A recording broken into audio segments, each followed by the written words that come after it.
ਨਾਲ ਸੀ ਕਮਾਲ ਹੀ ਕਰਾਉਣੀ ਵੀ ਅੱਜ ਕਰਾਉਣੀ ਹਾਂ ਸਹੀ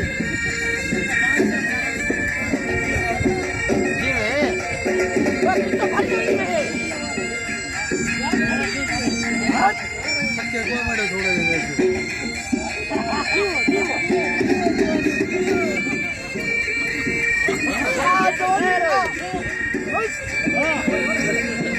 ਚਲੇ